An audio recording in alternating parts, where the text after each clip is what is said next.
Hello மக்களே, சிவாயிலி செம்ம இன்ட்ரெஸ்டிங்காக போயிட்டுருக்கு. நான் மாயிலியும் ராஜேந்திரனை பார்த்து தயவு செய்து நீங்கள் உண்மையை சொன்னாதான் என்னோட அம்மா நிரபராதி அப்படிங்கிறத நிரூபிக்க முடியும் அப்படின்னு சொல்லும்போது, நம்ம ராஜேந்திரனோ என்ன தவிர இன்னும் ஒருத்தவங்களுக்கும் உங்கள் அம்மாவை பற்றின எல்லா உண்மையும் தெரியுமா அப்படின்னு சொல்லிட்டு, அது வேற யாரும் இல்லை உன்னோட தாய் மாமே சம்பத்து தான்னு சொல்லிடுறாங்க.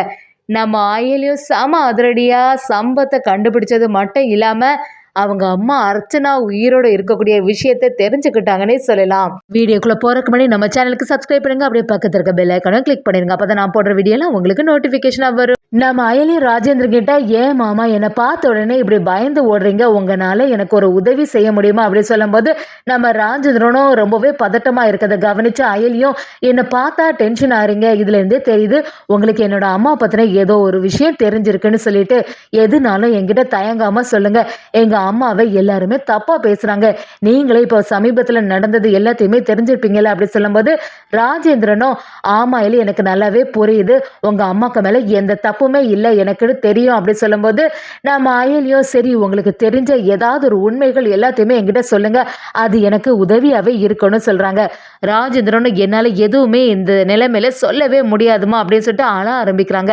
அதை கேட்ட அயலியும், ஏன் மாமா இப்படி தயங்குறீங்க அப்படி கேட்கும்போது, ராஜேந்திரனும் நான் ஒருத்தங்கள்ட்ட உங்க அம்மா பத்தின எந்த விஷயத்தையும் சொல்ல மாட்டேன்னு சத்தியம் பண்ணியிருக்கேன், அதனால இதுக்கு மேல எதுவுமே என்கிட்ட கேட்காத அயலின்னு சொல்லிடுறாங்க. நம்ம அயலியும் நீங்க ஏதாவது உதவி செய்தாதான் என்னால இந்த கேஸ்ல நிரூபிக்க முடியும்னு சொல்றாங்க. ராஜேந்திரனும் எல்லா உண்மைகளும் தெரிஞ்ச இன்னொருத்தங்க இருக்காங்கம்மா அப்படின்னு சொன்ன உடனே நம்ம அயலியும், அது யாரு அப்படின்னு கேட்கும்போது, வேற யாரும் இல்லை உன்னோட தாய் மாமே சம்பத்துன்னு தான் சொல்லிடுறாங்க. இதை கொஞ்சம் கூட நம்ம அயலியும் சிவாவும் எதிர்பார்த்திருக்கவே மாட்டாங்க. என்ன சொல்றீங்க மாமா, அது எப்படி என்னோட மாமாவுக்கு இதெல்லாம் தெரிஞ்சிருக்கும் அப்படி கேட்கும்போது, நீ அவங்கிட்டயே போய் விசாரணை பண்ணிக்கோ அப்படின்னு சொல்லி வைக்கிறாங்க. நம்ம சிவாவும் அயலியை பார்த்து, என்ன அயலி இப்படிலாம் சொல்லிட்டு இருக்காங்க, உன்னோட தாய் மாமாவை பார்த்தா ஏதாவது ஒரு ஐடியா கிடைக்கும் போல, சரி அவங்கள போய் பார்க்கலாமா அப்படி சொல்லும்போது, நம்ம அயலியும் இப்போ நமக்கு தெரியாத ஏதோ ஒரு சூழ்ச்சி பின்னாடி ஒளிஞ்சிருக்கு, அதை எப்படியாவது கண்டுபிடிக்கணும்னு சொல்லி ஆரம்பிக்கிறாங்க. இந்திராணி நம்ம அயலிக்கிட்ட, சரி அயலி நல்லபடியாக இந்த ஃபங்க்ஷன் முடிஞ்சிட்டு இப்போ வீட்டுக்கு போகலாமான்னு சொல்லிட்டு கிளம்புறாங்க. வீட்டுக்கு வந்த உடனே நம்ம இந்திராணியும், பொன்னிக்கு திடீர்னு இப்படி என்கேஜ்மெண்ட் ஆகும்னு சொல்லிட்டு நம்ம எதிர்பார்க்கவே இல்லைல்ல, எது எப்படியோ பொன்னிக்கு ஒரு நல்ல சம்மந்தம் அமைஞ்சிருக்கு, அது வரைக்கும் நல்லது. அகிலா மேடத்தை பற்றி எனக்கு நல்லாவே தெரியும், அவங்க குடும்பமும் அவங்க ஸ்டேட்டஸும் நல்லா இருக்குது, அதனால பொன்னி இதில் ஹாப்பி தானே அப்படி சொல்லும்போது, பொன்னியும் ரொம்பவே சந்தோஷப்படுறாங்க. ஒரு கட்டத்தில் பொன்னியும் நம்ம அயலியை பார்த்து, அண்ணி நீங்கள் இப்படிலாம் செய்வீங்க நான் எதிர்பார்க்கவே இல்லை, என்ன மாதிரி அடி துவம்சம் பண்ணிட்டீங்க, ஒரு ஆபத்துன்னு வரும்போது ரவுடிங்களை எல்லாரையுமே அடிச்சிட்டிங்க அப்படி சொல்லும்போது, நம்ம இந்திராணியும், ஆமாம் நீ சொல்கிறது எல்லாமே சரியாக தான் இருக்குது, அயலியை பார்க்கும்போது எவ்வளோ வெறித்தனமாக அடிச்சிட்டு இருந்தா தெரியுமா, இதை உங்ககிட்டேருந்து நான் எதிர்பார்க்கவே இல்லை அப்படின்னு சொல்லிட்டு இந்திராணி சொல்ல ஆரம்பிக்கிறாங்க.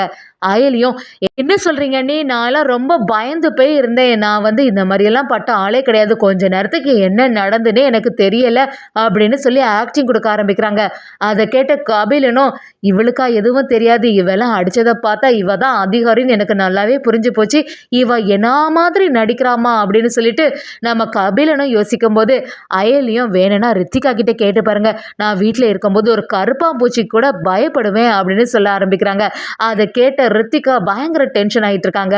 நம்ம சிவாவும், அயலி விட்டா பயங்கரமா நடிச்சிருவா போல அப்படி சொல்லிட்டு அயலி கிட்ட தனியாக கூப்பிட்டு, என்ன எலி அக்கா இப்படி கேட்ட உடனே அவங்க முன்னாடி இப்படிலாம் ஆக்டிங் கொடுக்க ஆரம்பிச்சுட்டே நல்லா தான் நடிக்கிற அப்படி சொல்லும்போது, நம்ம அயலியும், நீங்க வேற இதுக்கு மேல பின்ன உண்மையா சொல்ல முடியும் அப்படி சொல்லும்போது, நம்ம சிவாவும், சரி அயலி நீ ஏற்கனவே ராஜேந்திரன் அங்கிள் சொன்னாங்கல்ல, அது மாதிரி உன்னோட மாமாவை பத்தி ஏதாவது விசாரிச்சு அப்படி கேட்குறாங்க. அயலியும் அதுக்காக தான் கிளம்புறேன்னு சொல்லிட்டு, சரி நானும் வரட்டான்னு கேட்கும்போது, நம்ம சிவாவும், இல்லை இப்போதைக்கு நானே பார்த்துக்கிறேன் அப்படின்னு சொல்லி நம்ம அயலி மட்டும் தனியாக கிளம்புறாங்க. எப்படியாவது எல்லா உண்மையும் தெரிஞ்சுக்கணும், அம்மா மேலே எந்த தப்புமே இல்லைன்னு சொல்லிட்டு நிரூபிச்சே ஆகணும்னு ஒரு வைராக்கியத்தோட நம்ம அயலி சம்பத்தை பார்க்கறதுக்காண்டி கிளம்புறாங்க. சம்பத்தை பார்க்கும்போது அங்கே வீடு பூட்டி இருக்கு.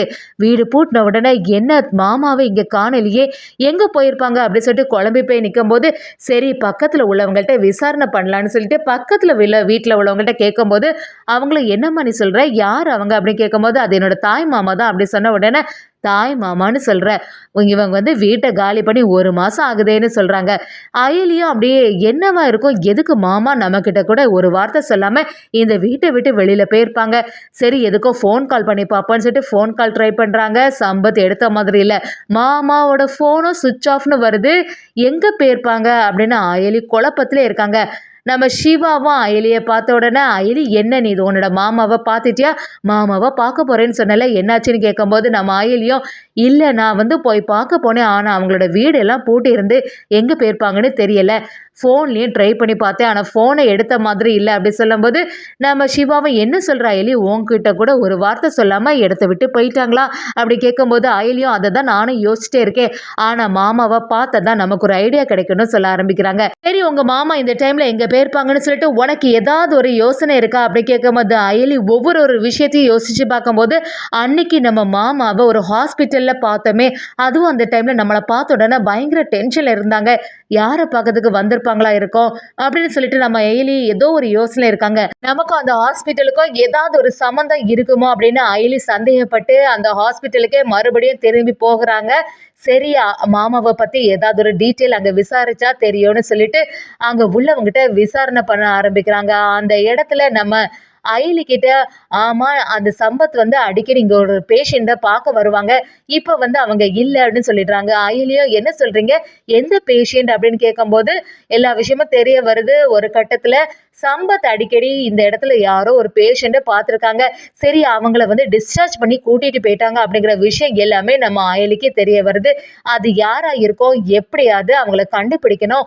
அவங்க எங்க போயிருப்பாங்கன்னு ஏதாவது ஒரு டீட்டெயில் தெரியுமா அப்படின்னு சொல்லும்போது எங்கள்கிட்ட எதுவுமே சொல்லாம கிளம்பிட்டாங்கன்னு சொல்லிடுறாங்க. நம்ம அயலியும் சிவா கிட்ட இந்த விஷயத்த சொல்லும்போது சிவாவை என்ன சொல்ற அயலி? அங்க எந்த பேஷண்ட் இருந்திருப்பாங்க? எதுக்கு உங்க மாமா அடிக்கடி போய் பார்த்துருக்காங்க? யாரா இருக்கும் அப்படின்னு சொல்லிட்டு நம்ம சிவாவும் சந்தேகப்படுறாங்க. நம்ம அயலியும் பாட்டி கிட்ட ஏதாவது கேட்டா நமக்கு ஒரு ஐடியா கிடைக்கும் சொல்லிட்டு பாட்டி கிட்ட ஃபோன் பண்ணி என்னாச்சு, மாமா எங்கேயாவது போயிருக்காங்களா அப்படி கேட்கும்போது ஆமா அப்படின்னு சொல்லிட்டு பாட்டியும் ஒரு அட்ரஸை கொடுக்குறாங்கன்னே சொல்லலாம். ஒரு கட்டத்துல நம்ம அயலி நம்ம சம்பத்தை நெருங்கிட்டாங்க. எப்படியாவது மாமா கிட்ட முதல்ல நம்ம எந்த விஷயத்தையும் சொல்லக்கூடாது. ஆமா நம்ம கிட்ட இருந்து ஏதோ ஒரு விஷயத்த மறைக்கிறாங்க. ஏற்கனவே ஹாஸ்பிட்டல்ல பார்க்கும் போதே சரியில்லை. அவங்களுக்கு தெரியாம தான் அவங்கள ஃபாலோ பண்ணணும்னு சொல்லிட்டு சம்பத் இருக்கக்கூடிய இடத்த கண்டுபிடிச்சாங்கன்னே சொல்லலாம். நம்ம அயலியோ சம்பத்தை பார்த்தோன்னே சம்பத் அப்படியே அதிர்ச்சி ஆயிடுறாங்க.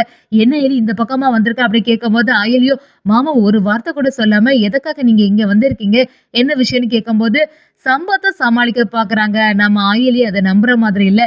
மாமா உங்களுக்கு என்னோட அம்மா பத்தின ஏதாவது ஒரு விஷயம் தெரியுமா அப்படி கேட்கும்போது சம்பத்தம் என்ன திடீர்னு இப்படி கேட்குற அப்படின்னு கேட்கும்போது நம்ம ஆயலியும் எது தெரிஞ்சாலுமே மறைக்காம சொல்லுங்க மாமா, அம்மாவை எல்லாரும் எப்படி பேசிட்டு இருக்காங்க உங்களுக்கு நல்லாவே புரியுதுல, கண்டிப்பா நீங்க உண்மையை சொல்லி தான் ஆகணும்னு சொன்னாலும் நம்ம சம்பத் எல்லாத்தையுமே மறைச்சிட்டு இருக்காங்க.